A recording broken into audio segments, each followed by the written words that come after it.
Hello and welcome. You're tuned into the best in paranormal talk radio. This is Beyond the Darkness. I'm your host, Dave Schrader. Keep those emails and positive energy and love flowing that way to Tim Dennis. He said he appreciates it and thanks all of you for your kind messages and show of support and love as he battles bronchitis. He's coming out the other side of this, and he should be fine within the next few days and back to his old self by Monday for our Supernatural News Parashare episode. Today we're going to take a look. There's a book coming out in March, and I found the title of it fascinating, Occulture, The Unseen Forces That Drive Culture Forward. And joining us from Sweden, we have the author with us right now, Carl Abrahamsson, and he is spending some time with us this evening. I know you're about 7 hours ahead of us, I think. Is that right? That's right. No, it depends on where you are. I'm sort of the 6 hours ahead of New York, Eastern Standard Time. Yep, and I'm 1 hour behind New York. So yeah, we're right in that 7 hour swing here. Yep. This is fascinating. And let me, just so I can give our listeners a little bit of background, you're a writer, publisher, and how do I say this, magico-anthropologist? That's correct. What is a magico-anthropologist? Yeah, that's a very good question. Of course, they're especially now, the world of academia is no longer so tight and rigid, and these areas which, existed under the umbrella of anthropology, for instance, usually tied in with sociology, usually tied in with the history of religions, these, more well-known subjects.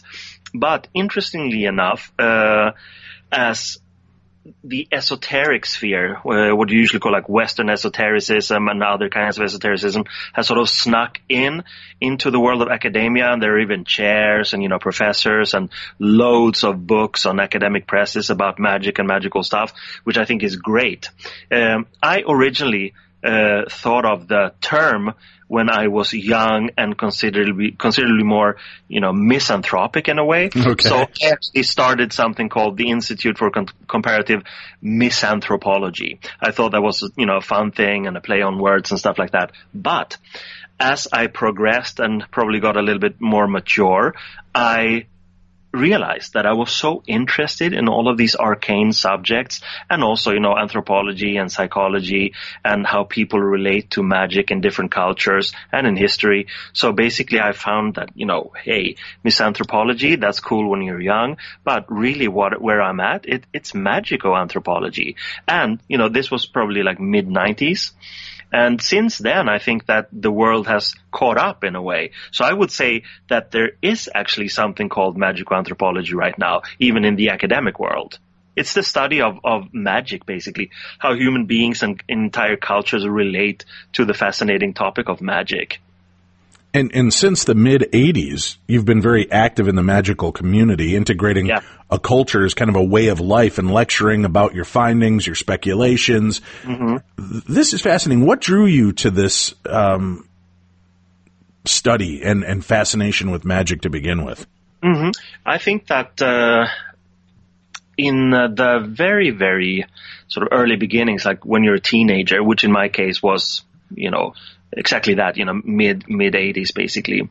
Of course, you're like a sponge. You take in all these things, like trash culture and B movies. And I was very much enamored with American pop culture and B movies. And also the things, occultism is always there. It's like a little shadow that pops out when you're a teenager. And of course, I delved into that too.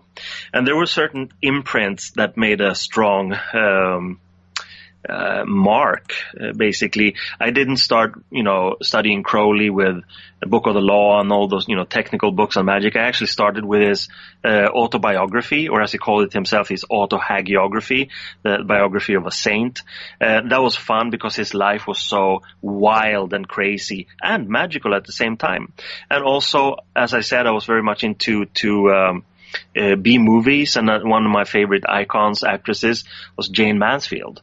And of course, she had a fling at some point with Anton LaVey. And Anton LaVey and his Church of Satan was just like, whoa, this is so cool, I can't believe it. So basically what happened then was that I was like a hungry sponge. I took in all of this information and then gradually began studying.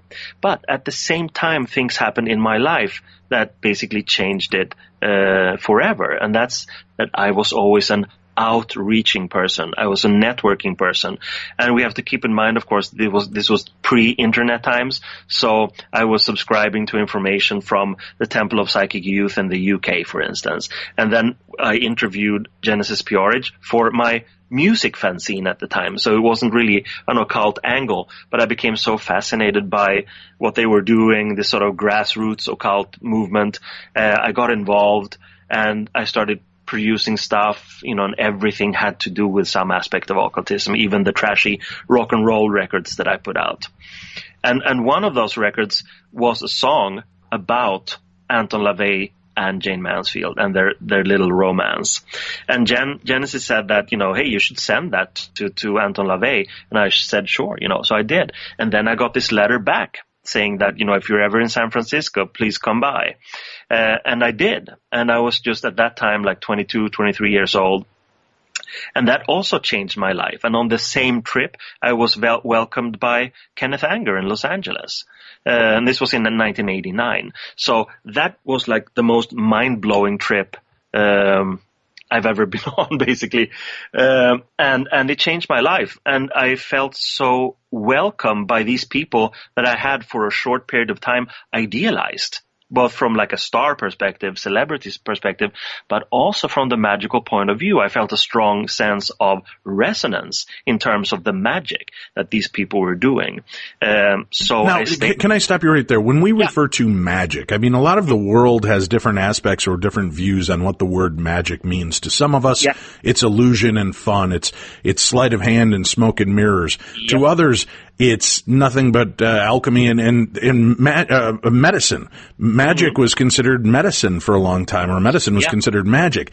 But then there's this kind of strange gray area where things outside of our normal realm of understanding and consciousness lie. And that's also in this kind of realm of magic.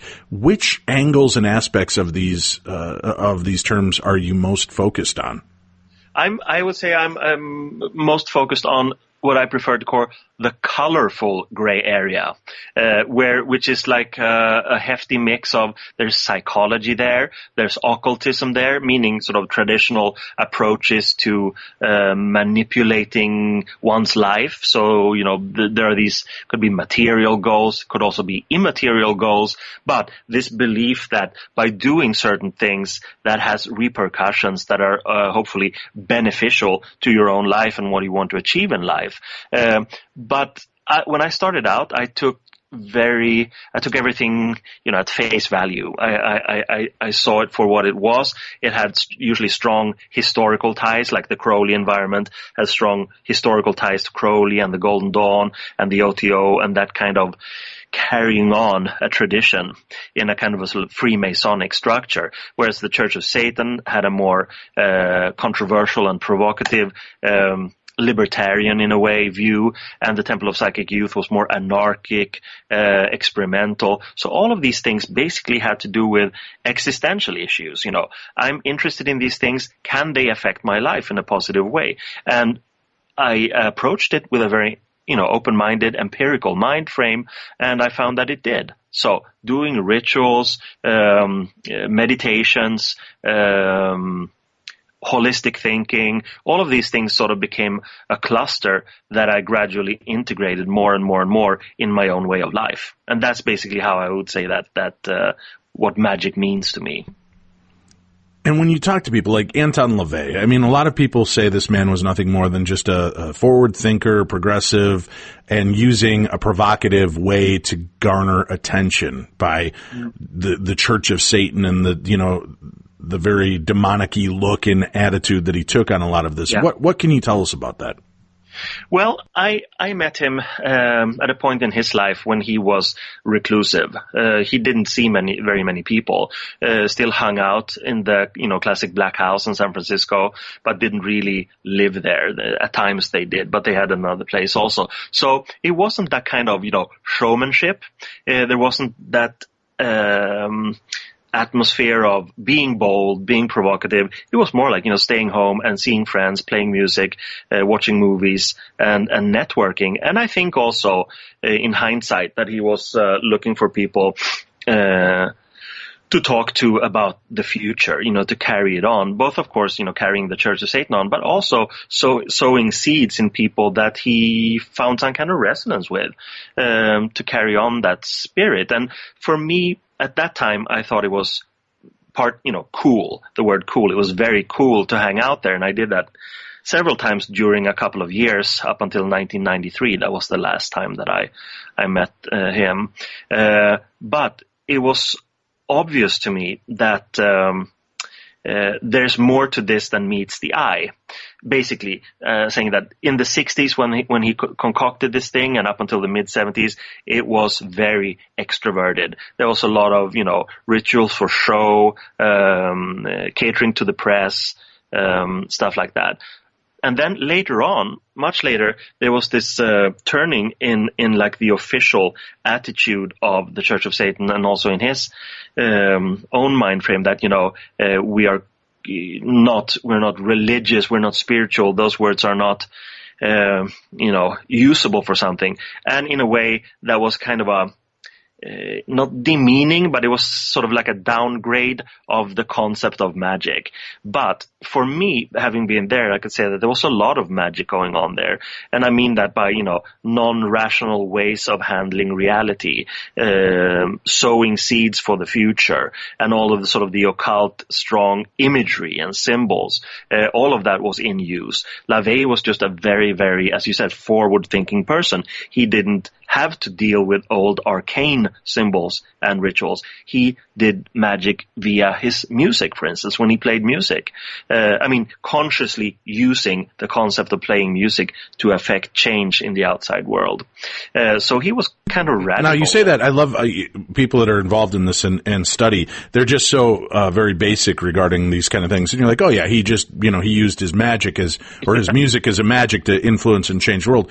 But for those of us on the outside, how is somebody using music? And I mean, I love music personally, and I know music affects me and how it affects the people around me. Sure. But how, I've never heard Anton LaVey's music.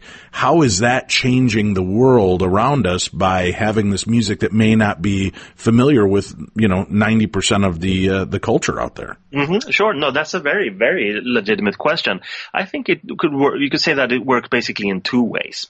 The first one is, of course, a very magical or sort of open-minded, holistic philosophical concept, which is the butterfly effect. So if this conversation that you and I are having now, we via the internet, it's still audible, and the podcast will be audible. So according to that theory, it will be audible forever. We can hear it right now because our ears are here, but the sounds, the vibrations will just carry on forever. So in that sense, when you play music with a magical determination, that will sound and resound forever. And then if you have an intention woven into that piece of music, like he often did, then, according to that theory, it will just carry on. And it's the same thing, with Wi-Fi. We know that there's the internet that's actually cables, and it goes to hubs and routers and stuff like that. But I can't see the internet here. I'm looking at my router and it's blinking, but I have no idea how it works. Yet it allows for me to talk to you, and you're in America. That's kind of a magical concept. So it's not as far-fetched, I think, with the butterfly theory, the butterfly thing. I think that maybe someone in the future can explain that, scientifically or debunk. But the difference is, scientifically, we know that there are waves, there are measurable transference between your place and my place to make this conversation happen from Sweden to America. All right, so we know that exists, but the idea that we put forth an intention in a song that will somehow cause a ripple effect. I think that's where a lot of people get confused on this. And you know what? Hell, I believe music probably has more power than anything for curing, for attitude change. I've told some of the, doing the show for as long as we have, being open about my own struggles with depression and anxiety. When people will reach out to me on social media and say, I'm so down, Dave, I don't know what to do. I'll tell them, what's your favorite music to listen to? Put on your favorite music, sing at the top of your lungs, and dance around for half an hour. I guarantee you're going to feel different. And a lot of people have done that, right? They've come back to me and they're like, holy crap, that was totally life-changing. Yeah. And I said, right, because first of all, you're taking yourself out of your misery and your mindset for a short time, and you're allowing something that fills you and makes you happy in, and that is life-altering. So I understand that resonance of it, but then you think, all right, but we're familiar with 80s music or country music or rap or whatever fulfills us. But how does the music of somebody who people don't hear, how does that affect? But you're saying it's kind of in the translation of, even though it's out there and it's a non-measurable, scientifically measurable activity, that it is still impacting and affecting the world in the design of magic itself. Right, exactly. Okay, I can absolutely explain that to the best of my ability. So let's have that, the butterfly effect, the ripple effect, that we can leave that aside. It's still, it's a valid theory, but it is still a theory. But if we look at the concrete aspect of, for instance, Anton LaVey weaving magic spells with his music, then of course you could say by proxy there are recordings, there are the records, and people might like them. But still, that's an abstracted step away.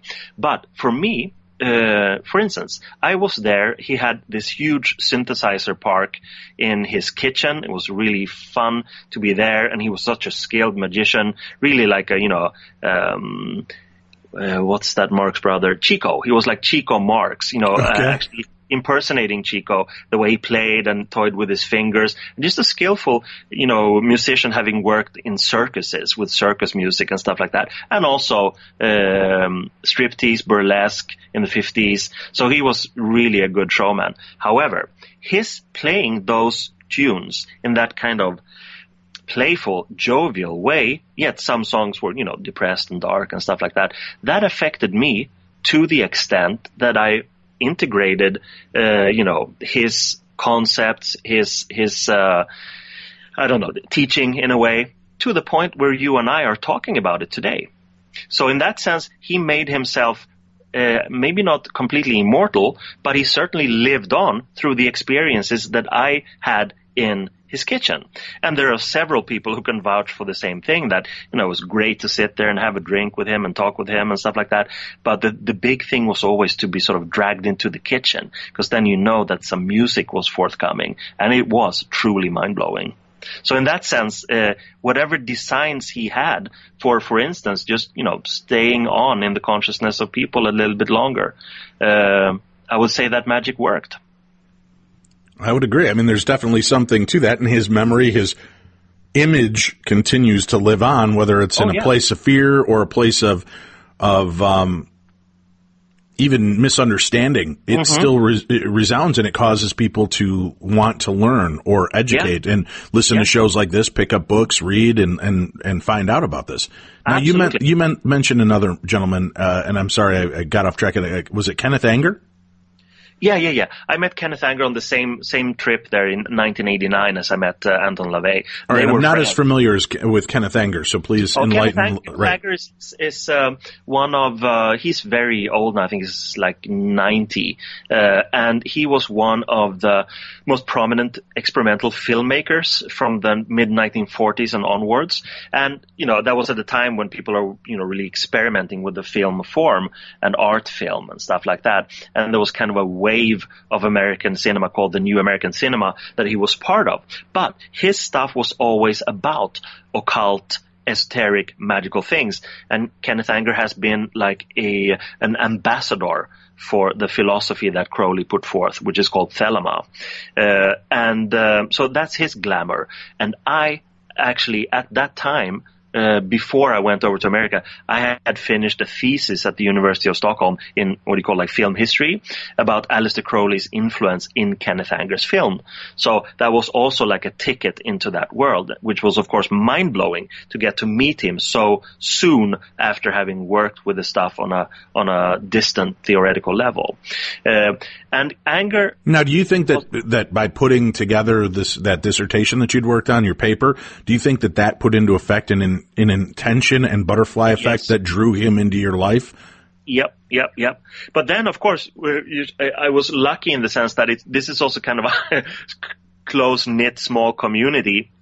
So I know for a fact that I had set up with, trying to get to meet Anger, and I did have some, friends who were friends of. So that was, kind of a loose thing. But I know for sure that I was going to go to San Francisco to meet LaVey because I had that invitation.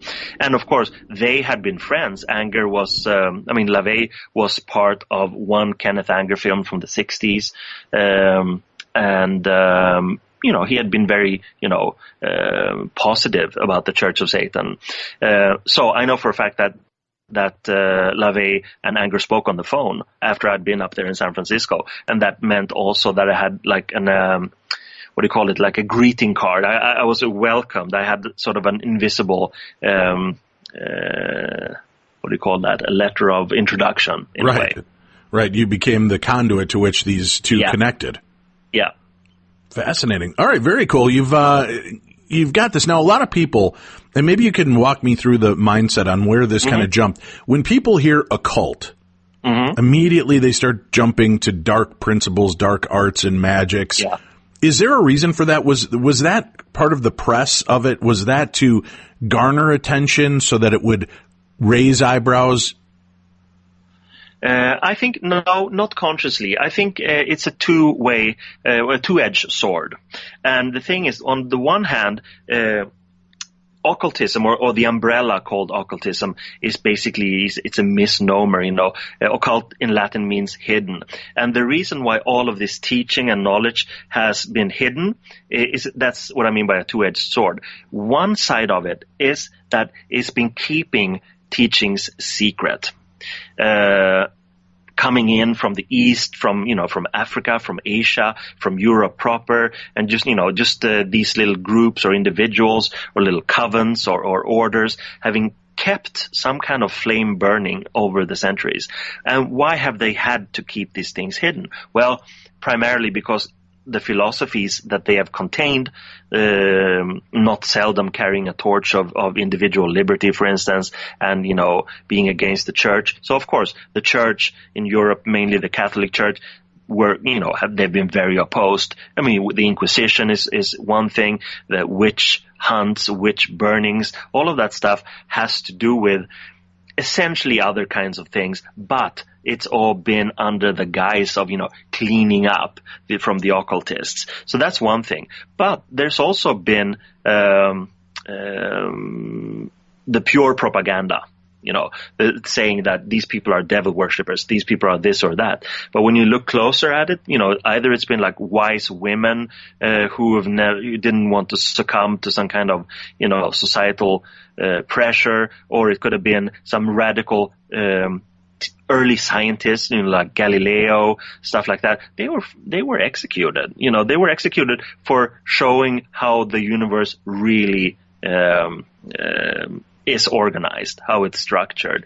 And these people who were these sort of eminent pre-scientists, Isaac Newton, Galileo, there's a bunch of them throughout each century. They were actively interested in occult topics, meaning this conglomerate, this cluster of alchemy, and teachings, Greek esoteric teachings from antiquity that also came in via classical Egyptian times, like thousands of years ago. Still, the flame has been brought onwards. And I would say that perhaps in their own mythological sense, Freemasonry carries on with that thing, this thing where there's individual liberty and also these classical things, alchemy, old school initiation rituals and old school arcane symbolism. I think, though, and that's always been one of my pet projects, is to talk about this from a contemporary perspective, from a cultural perspective. That's not because I don't believe that kind of old arcane magic doesn't work. I do believe that it works, but I find it more relevant to look at our own times, to see, how is this relevant to us? And what forms does it take? Well, with that in mind, you'd think, all right, listen, there's been some amazing periods in our world when people have come together for a greater purpose. But in the cosmic scheme of things, nothing radically changed, right? I mean, We Are the World, Band-Aid, Hands Across America, all of these things where people came together with good feelings, good intention, love, purity, and whatever. You would think that those would have been true moments of magic that would have caused deep impact and deep reflective measures in a world that would have been measurable. Do you see that it did? And maybe I'm just too cynical and it passed by me. You and I grew up in the same time in the 80s, right? Mid-80s. Yeah, I remember that so well. And I mean, there have been so many instances of do-gooders wanting to do good. And I'm sure that some of that money was put to good use. I hope so, at least.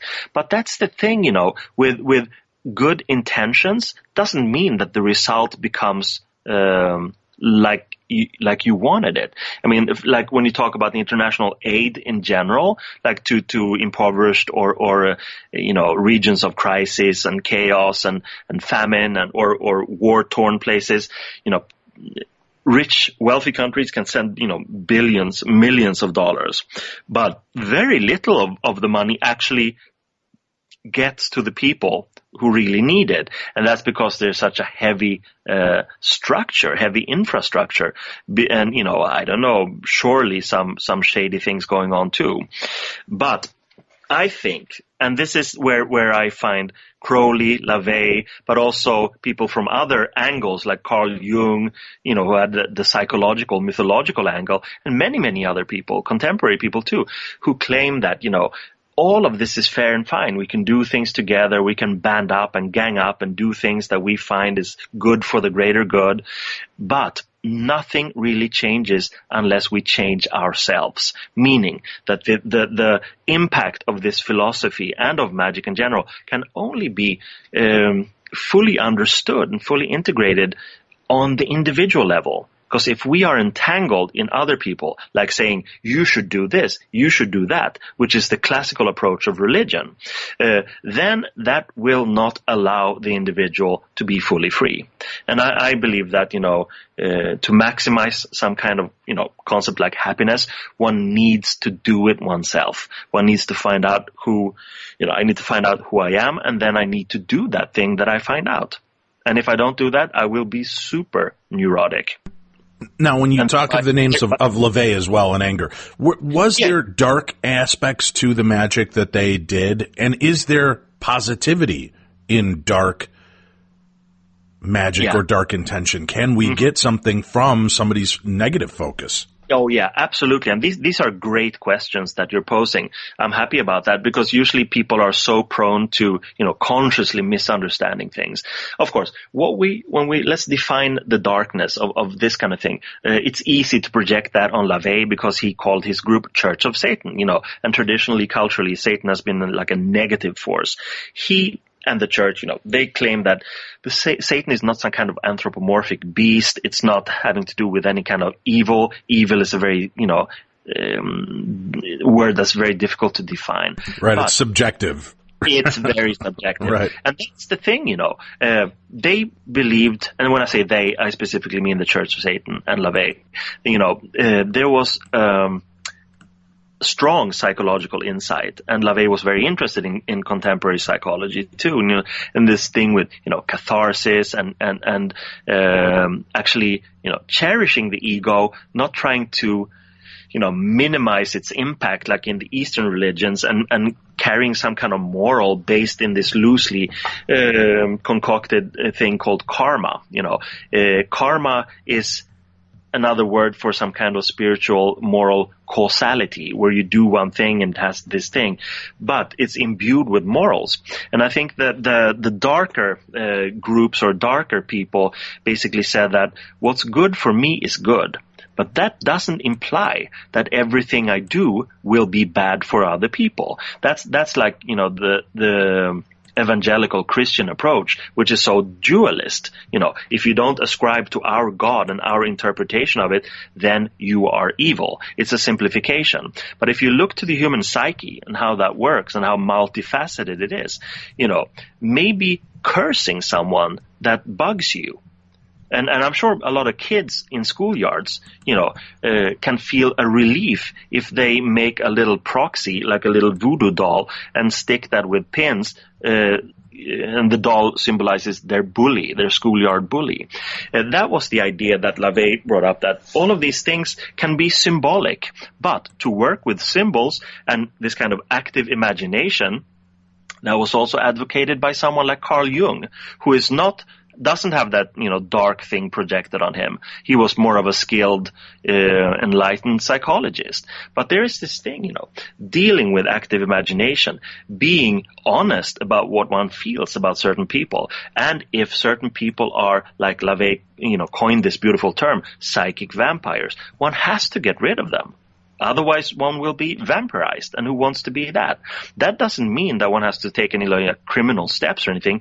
You can clean that out in yourself by doing a ritual for it. Then whether that has any effect, it's kind of secondary. The main thing is that your own relationship to the problematic issue at hand or the person is resolved.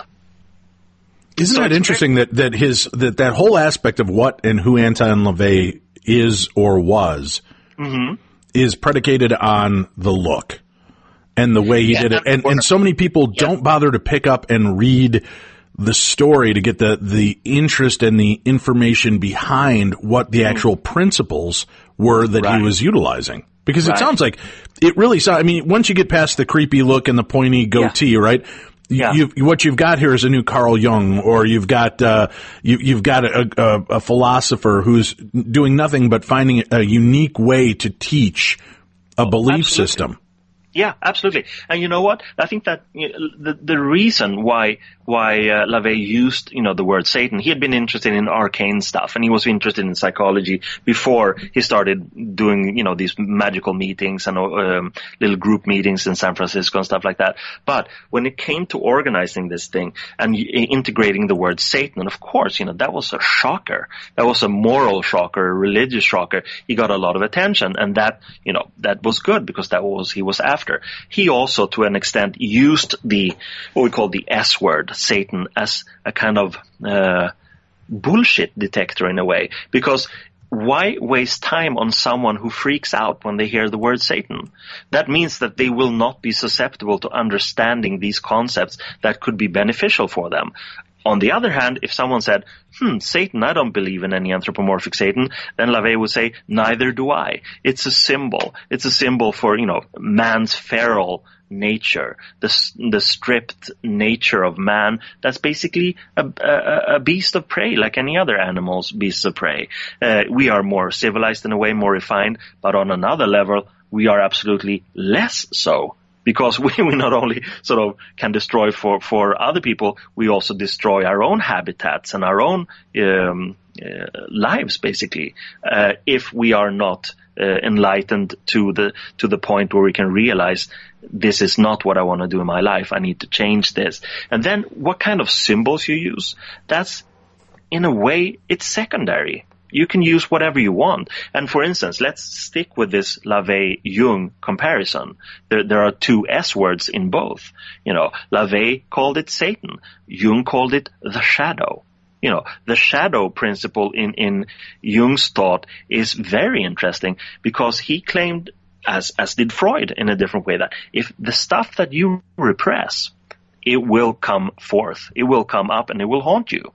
Because that's how the human psyche works, how it's structured. You can't keep pent-up aggression down. You can't keep pent-up frustration down. It will come up. So it's better to integrate it, be aware of it, get to know yourself. We've got to discuss so much more. I want to get into this, and especially the idea of art and magic. Mm-hmm. Yep. And I've got some points that I'd like to bring up and get your feedback on. Stay tuned. We've got a lot more to discuss with our guest when we return to the best in paranormal talk radio. This is Beyond the Darkness.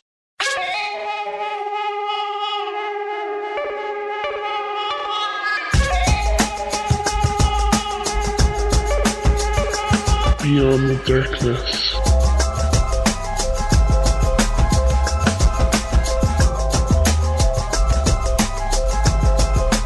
Occulture, the unseen forces that drive culture forward. Our guest today, all the way from Sweden, Carl Abrahamsson. The book will be out in March. We have a link up for the book right now. If you go to darknessradio.com, click on our Killer Deals tab, you'll find this book and all the other great books, but you can pre-order it, get it available right now, either for paperback or Kindle. The links are up on our site. Go to darknessradio.com, click on that. And please do me a favor, not only with this book, but all the authors. If you've purchased any of the books from our authors, please make sure you go review them on Amazon, because that goes a long way for more exposure so other people can find these fantastic authors and these great books. So if you can review them and post those reviews, it costs you nothing to give them a 5-star review and write something nice. So just go do that. It's a good thing to do, and it continues to perpetuate the paranormal field, because if the authors and the publishers and Amazon keep seeing a want and desire for these books, and that people are taking the time to review them, they will continue to request them. They will continue to bring out new literature on this all of the time. So keep that in mind. Let's, Carl, I wanted to talk about this too, because it's interesting as you talk about kind of the intention set in LaVey's music. And you look at art, and you look at art in all forms. There is music that can move you to laugh, dance, sing, cry. There is artwork that you can go to a museum that you see that for no unseen reason you begin to feel emotions or a change in who you are. Yeah. Now, do you believe that, I mean, and I don't want to get into too much of the metaphysical woo-woo aspect that makes people roll their eyes, but do you think that in those cases that there is something crafted into these pieces that go beyond just me chiseling away at a piece of marble and, you know, creating a naked man? There's something inside of what I've created. There's something alive that I've imparted onto these creations, music, art, movie, whatever it might be. Yeah, no, I absolutely think that. And I think it could also be looked at in many ways, but if we stick with two main things, you know, it could be done, you know, by the artist consciously or unconsciously. You know, the artist who maybe thinks that he or she is great, and he or she may be great also, and just, as you say, chiseling away or painting away or writing music or doing whatever it is that this artist is doing. You know, if they're conscious about it, about their own greatness, that's fine, you know, because as long as there is desire, a strong desire to convey something to the person who is the recipient of this, and there's like an emotional charge, and if the artist is good enough, you know, that will happen. But it doesn't require that the artist is conscious of the process. There could, you know, it could equally well be someone who is, you know, just has this strong yearning to desire this thing in this way, and can't really know, or perhaps can't even be bothered with, you know, being interested in how people react. But at the same time, people will react. And, you know, we talked about music before. I mean, that's just such an amazingly powerful expression that, you know, because that doesn't go first through the rational mind. It doesn't go through the intellect, because when you see something, you know, ocularly with your eyes, like a painting in a museum or a sculpture, it's not really tactile. You see it. And then we are so used to seeing our eyes. That's the most, you know, I guess, important way of interpreting and taking in sensual information. But it's filtered through the rational mind and through the intellect. So it's harder. And boy, if you want to talk about, if I can mention real quickly, you want to talk about real magic. Music can transport you. Oh, yeah. It can transport you through time. You can feel, I mean, it's uncanny to me, Carl, how there are times I'll hear a song and I can almost smell the cotton candy at the carnival. Yeah. That night I was holding hands with my girl and we walked through and you could hear the sounds and the music playing, and it transports part of who you are. And I wonder, you mentioned that, right, some artists have it, some do not. And you look at like street artists who are knocking out 200 paintings a day. You'll go, oh, that's neat looking, and you may pick it up, but it's totally different than what you'll see from the Van Goghs or you'll see from the Rembrandts, because there's something more. There's more a part of those paintings. There's more a part of that art that they poured into it, and may not have even been consciously aware of what they were doing. Wasn't it? I think it's Jimmy Page ended up buying a castle that was owned by, was it Crowley, right? Yeah. It wasn't a castle. It was more like a tiny estate. In Minnesota, it's considered a castle. Okay, then it was a castle. It was by Loch Ness in Scotland. And he would actually, he's gone on record as a few times saying that there was something about that location and music would pour forth from him, and he was inspired by that. And you wonder, is that the portal? Is that a tap to the magic because you feel a connection to either who lived there before you, the area, the land, the magic of the properties? What was it that draws this out of people? Yeah, I would say in this case, I would say it's a mix. It's a kind of a cluster of inspiration. Of course, it's a highly romantic thing to buy the place where your, idol lived and wrote so many books on magic. And if you're interested in that yourself, it's kind of like, becomes like a talismanic proxy in a way. You get moved and affected in a positive, inspiring way by, for instance, touching something that has belonged to someone that you like. And, hence the magic of the autograph. Why the hell do people, stand in line for a long time to get something autographed? The stuff is like a comic book or a book. It's good in itself, but people care about these things. It's a magical way of comporting yourself. Hey, I love Harry Potter, but hey, J.K. Rowling she's signing the books tomorrow at this bookstore. Yeah, I'll stand in line for 4 hours. And I wonder, why is that? And I can't see any other reason, is that it brings the inanimate thing alive. And for in terms of Jimmy Page and that kind of experience, he had the money to buy that place, and it was like a romantic overdrive in his romantic yearning for Crowley as a kind of a guru that he never had, because Crowley died in 1947. But Crowley's teachings affected Jimmy Page, and he wanted to collect his stuff, and he has bought paintings, manuscripts, rare books, And why do people do that? They want to retain a maximum level of inspiration by magical proxy. It's a fascinating phenomenon. Right. We know in the world of the paranormal, there's psychometry, which is, you're holding a ring, or you're holding a piece of property or a picture of somebody, and you're pulling from it the energy that was theirs.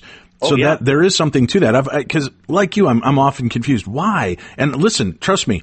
A year ago, I flew out to California on a whim to stand in line overnight over 24 hours to meet Bruce Springsteen, get his autograph, take a picture with him, and then I was back on a plane within 24 hours. Boom. Yeah.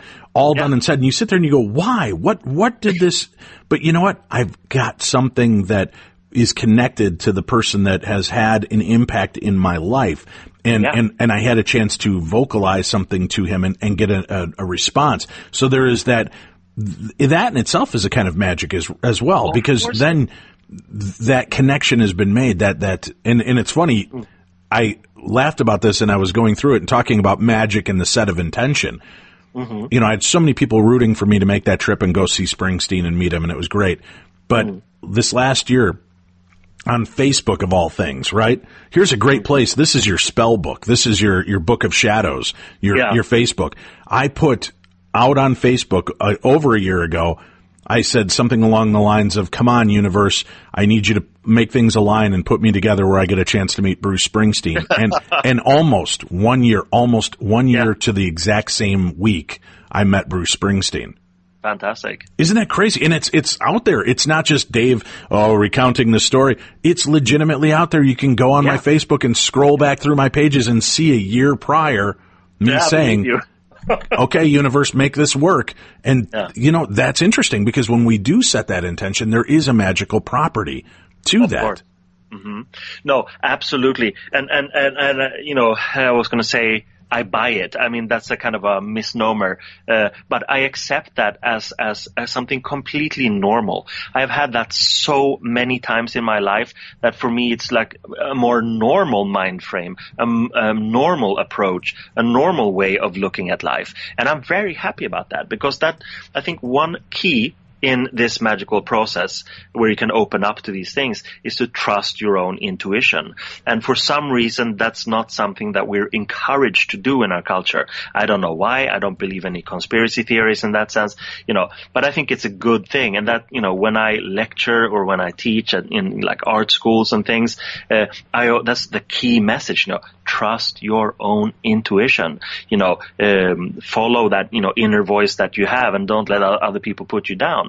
That could sound like a cliched kind of thing, but it's so super, super important. And you wrote that thing on Facebook, and you had that trust in, the universe or whatever you want to call it.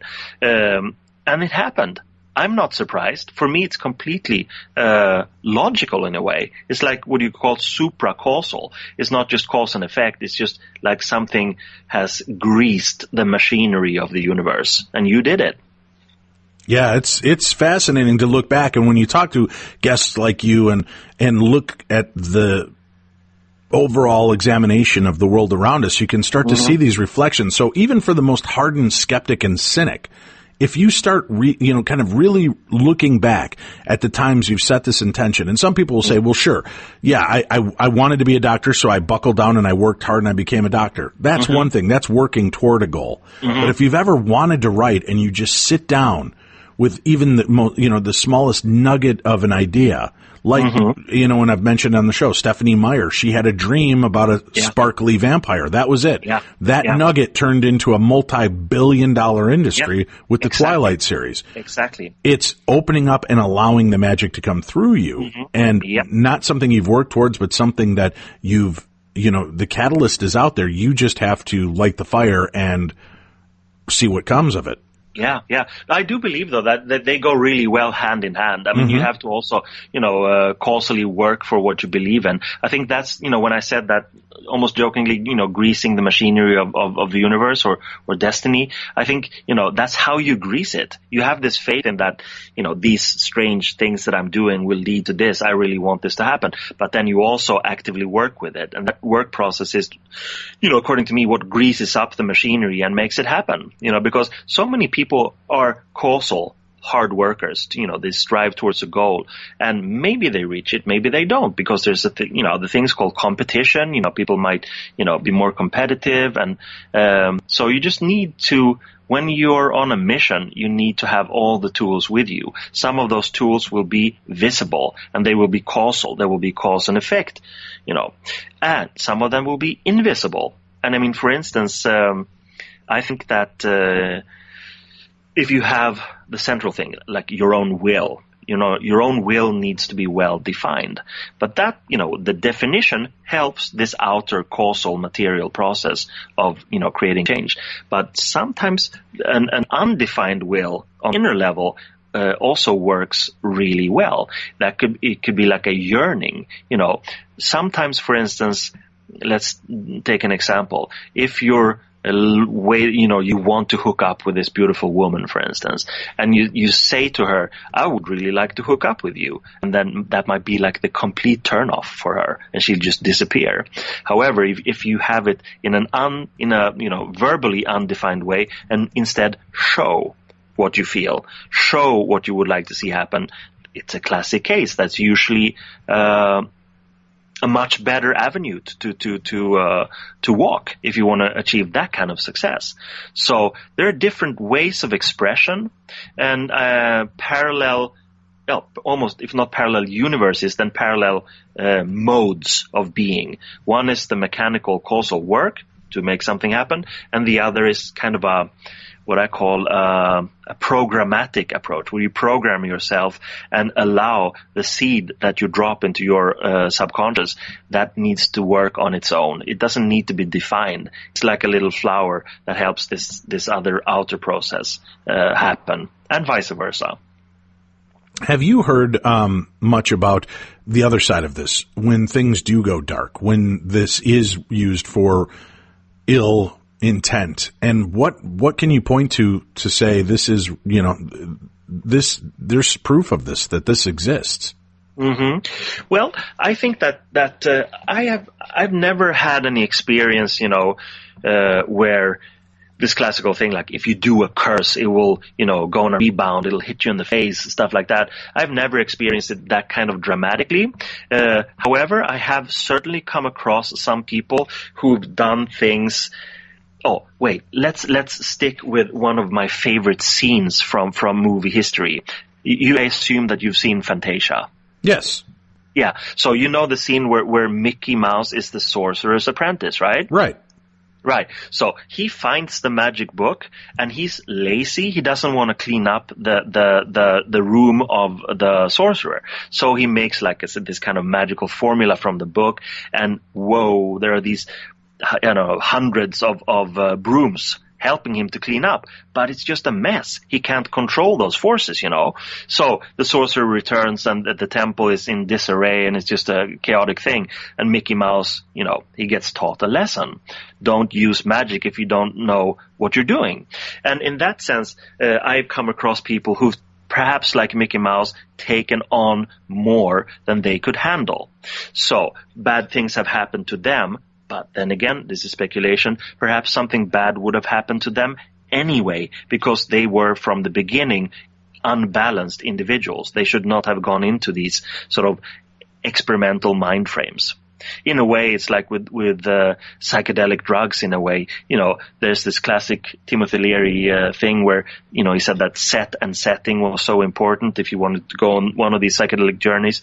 Meaning that you can't just take one of these substances and get on the subway or go on the highway, or you need to be in a calm context where you can go in peace and quiet and let this agent work on you so you can discover things about yourself. You just can't take it and sort of throw yourself out there in very violent and fast and stressed world. That will backfire. And that, in a sense, is what I've experienced, that people who were already kind of unbalanced, they may have worked with things and, in a way, maybe you could say that, sure, they experienced a rebound. They tried to create something bad because that was their immediate whim.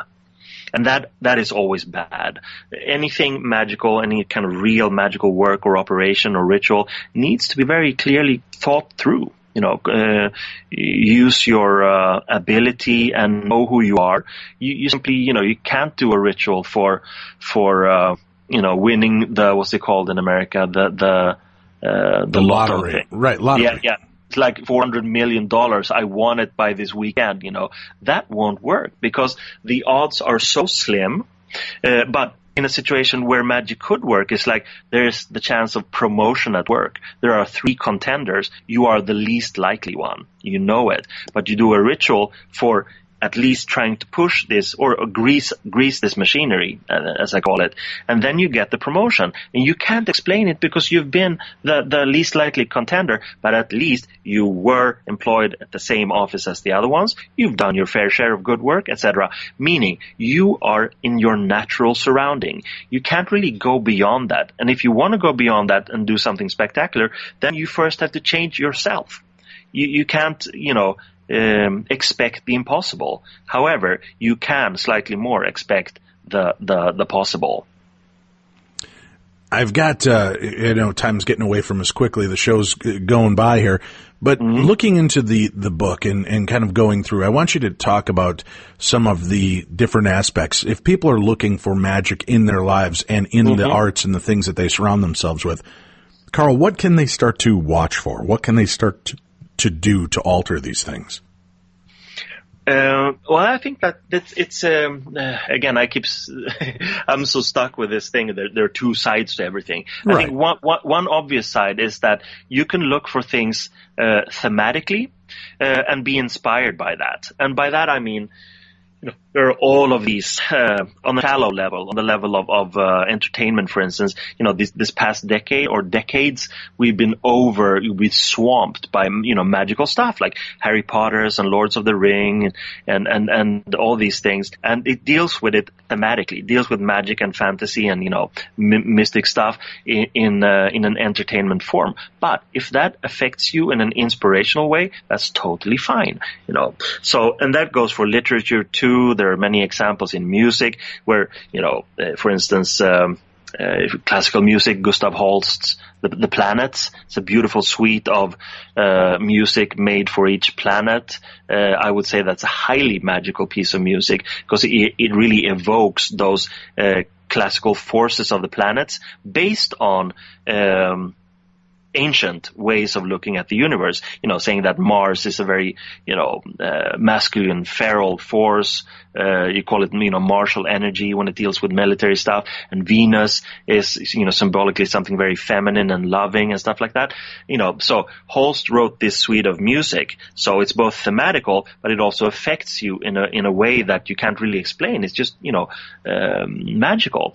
Then, of course, there's magical is an adjective that doesn't necessarily need to be tied to the thematic.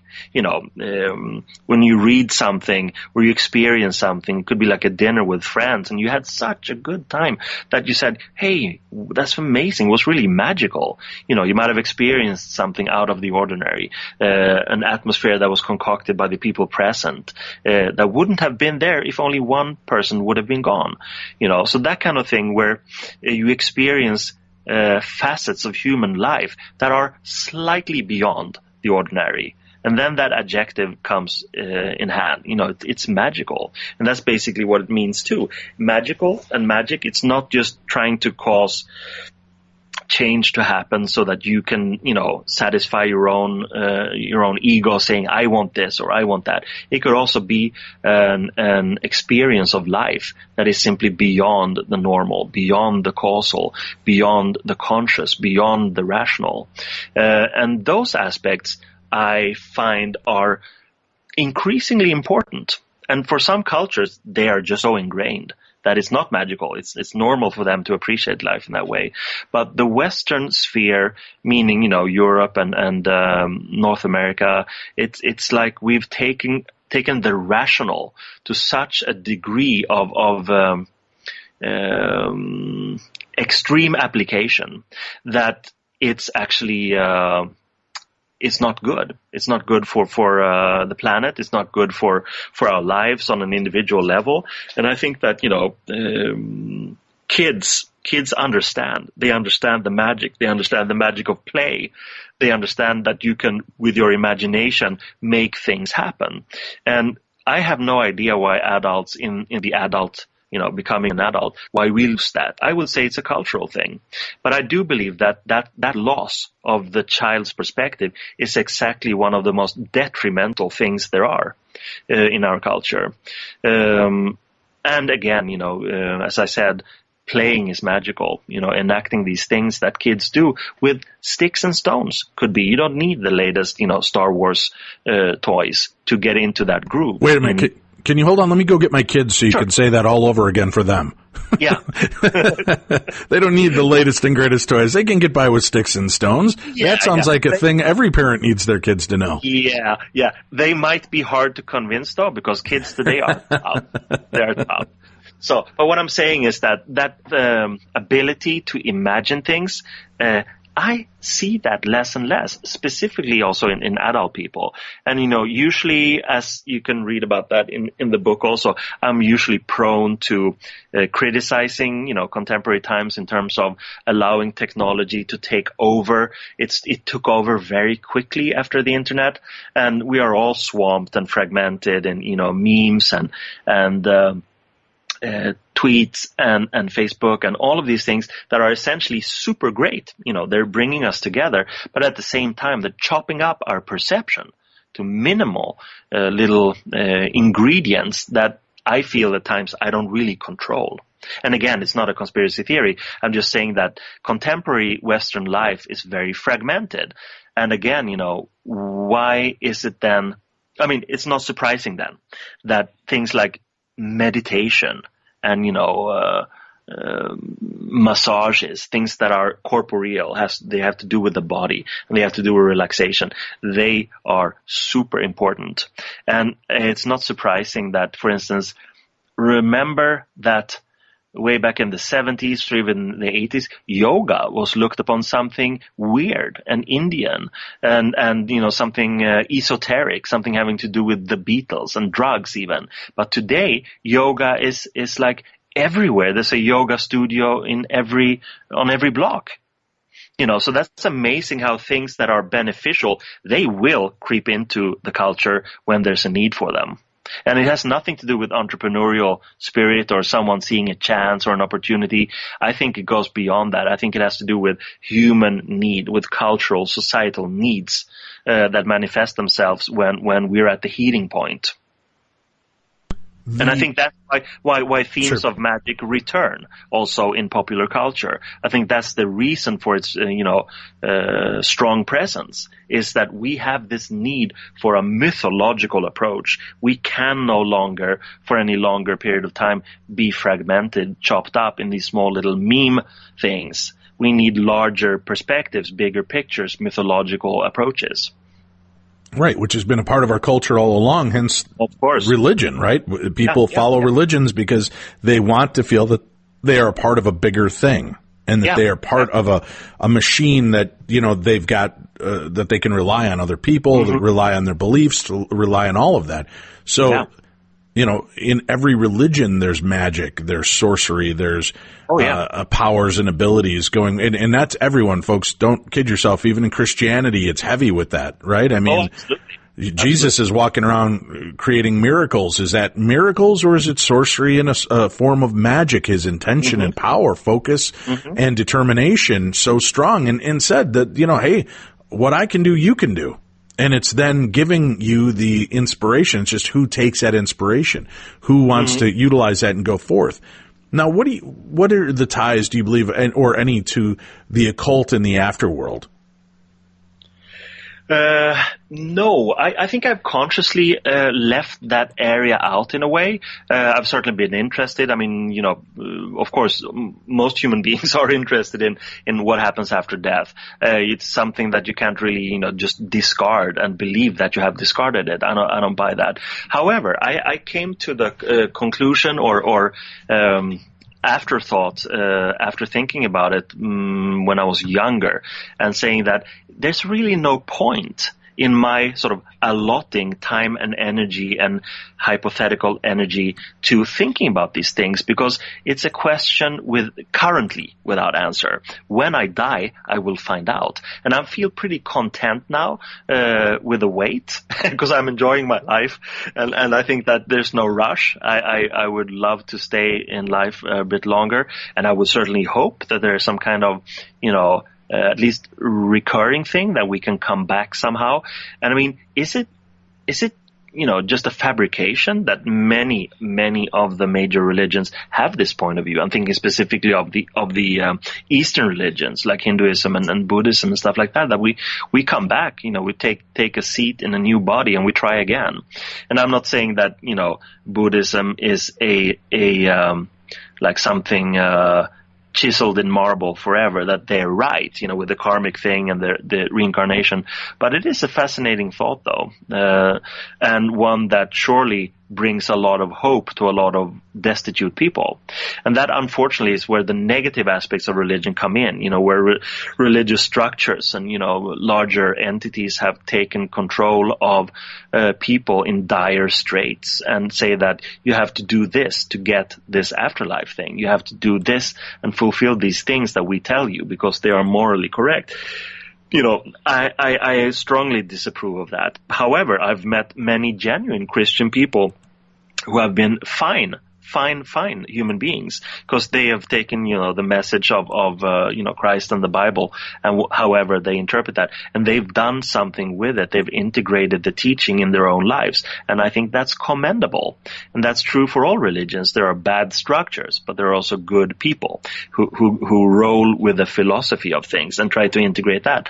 And I just wish more people would do that, actually. What do you, when you're putting together a book like this, what is the end result for you? What are you hoping that listeners, or readers, I should say, in this case, get from this book? And we've just barely skirted the main issues and principles of this book, but, you know, as a tease for listeners to pick it up and educate themselves, what do you really want them to get from this? Well, for me, I think that's, you know, it's basically an anthology of lectures and essays that I've written and thought about a lot from the past years, like the past 3 years. So it's recent stuff, and thereby my thinking is fairly homogeneous. It's, you know, there are red threads. Some lectures deal with these things, but yet you can find a red thread that goes to another lecture or essay that's also included in the book. So it is kind of homogeneous, and that surprised me in a way, in a positive way, when I worked on it and then had it as, you know, as a manuscript. When I say, wow, this is really a book. This is not just a collection of things. It's a book containing my thinking about these things. And basically, you could say there are two strands in the material. One strand is historical. It deals with esoteric history, with esoteric people in history, concrete things, historical things. And then the other strand is more speculative, and that you could say is more like, in a way, magical writing. It talks about magical concepts, how people have integrated magical concepts. There's also, as an extension of that, a lot of talk about magic and art and magic, how these two things have been so intertwined since, this classical thing, the dawn of time, whatever that means. But very early on in human history, the reason for making art was strictly magical. There was no need for, you know, self-expression or that kind of more neurotic approach that artists today have. It's a communal thing. Art was made to make something desired happen, and also to make the undesired things not happen. So it was a tool. It was an existential tool. And I hope that that's coming back. So I'm writing a bit about that sort of contemporary examples and historical examples of where this thing has shown its head again, meaning the desire to unite these things, to make art magical again, and also to make magic more artistic. Because the magical community has also been, for a long time, very, very conservative, almost reactionary, in the sense that they've had their blinders on. You know, this stuff works. We'll continue doing this thing. We're Puritans. You know, even though other people on the outside would say that these are, you know, just experimental freaks. But at the same time, there's so much going on now in another field, which is, of course, the natural sciences, physics, you know, biology, chemistry, astronomy, things that are completely mind-blowing. And of course, the scientists dealing with this now would, in the medieval times, have been killed straight away. No doubt about that. But so I would say that the classical magical stuff is actually literally arcane. You know, maybe it is no longer meaningful or relevant. I would say that the only relevance that a magical approach has is through art, because that at least brings it back to the human primordial need to express something, to make something beneficial happen in either the individual life or the life of the tribe or the society or something like that. So science, I think, will be very, very, very important for the development of these esoteric theories, and also personal artistic expression. Those are the two main strands. People can tap into the magic around them, and it's not just some woo-woo metaphysical nonsense, right? I mean, we can access, whether you want to call it universe, you want to call it God, you want to call it artistic creativity, there is a magic that surrounds us. But do you also have a faith or a belief in the type of magic that we read about, you know, in the Harry Potter series or the Witches of Eastwick, or, you know, is there something to the legends that surround that type of power? Yeah, I think so. I'm not wholly convinced, though, I have to say. I've experienced some weird stuff, like in Asia, for instance, where I've seen things that are, I probably wouldn't have believed them if I had seen them in the West. But again, is that mainly because I came to this exotic location with high hopes of seeing things? Did I delude myself? Did I sort of trick myself into seeing these things? I think not, but it could be at least a part of a piece of the puzzle. in the Western sphere, I think one of the reasons why I prefer often to use like a psychological language or a psychological grid or matrix when I'm looking at these things is that it feels more relevant to me. To have a Harry Potter approach and say that, you take your wand and you zap that thing with a magical formula. That's very arcane. And I'm not saying that it doesn't work. Maybe it works. But I wouldn't ascribe any external forces to it. I would ascribe it to the internal forces of the person doing this ritual with this symbolic wand. I think the human psyche has more of a potential to reach out in non-rational ways than science has yet, acknowledged.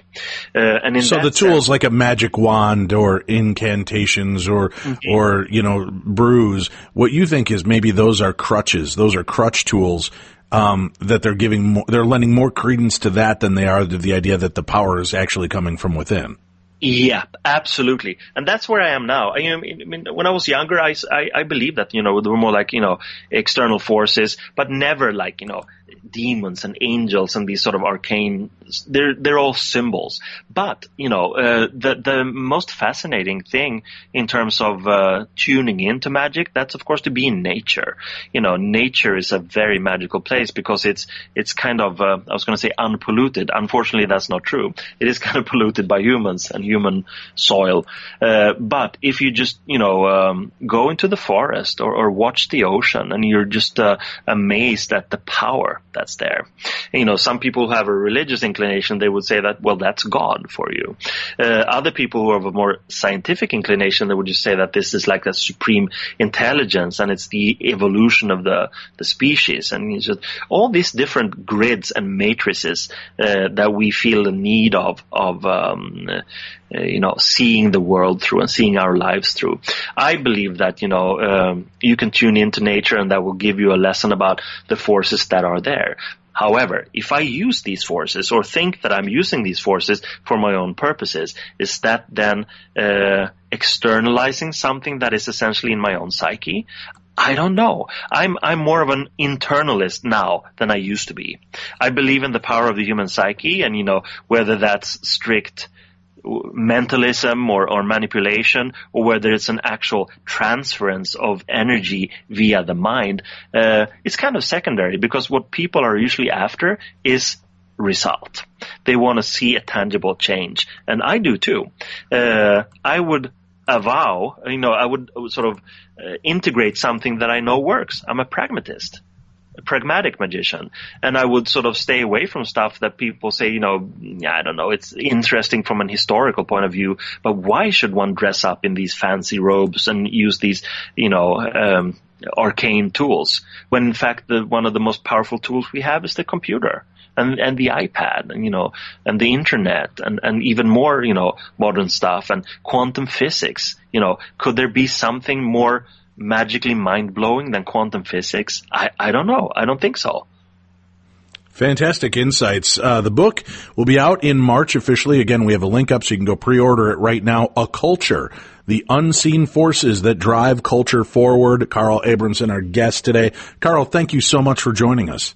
You're welcome. Thank you. It was great. You had some great questions there, and I really appreciate that. Well, thank you. It's a pleasure to learn and get some education for me and for our listeners. And hey, guys, if you want to be a part of magic, join me in Romania this September. We're going to Transylvania. We're going to follow in the footsteps of Vlad the Impaler, Dracula's course. We're going to follow to where he was born, to where he was last laid to peace, to imprisonment castles, his castle, and more. It's going to be a fantastic time this September 2018. You can get information by visiting darknessevents.com. That's darknessevents.com. We're already half sold out on this trip. You can sign up right now. Don't miss it. This will be the adventure of a lifetime. And if you can't find it for some reason, email me and I'll send you the direct link. Email me, Dave@darknessradio.com. That's Dave@darknessradio.com. We'll be back again tomorrow with another brand new edition of the best in paranormal talk radio, plus theater of the mind, right here on Beyond the Darkness.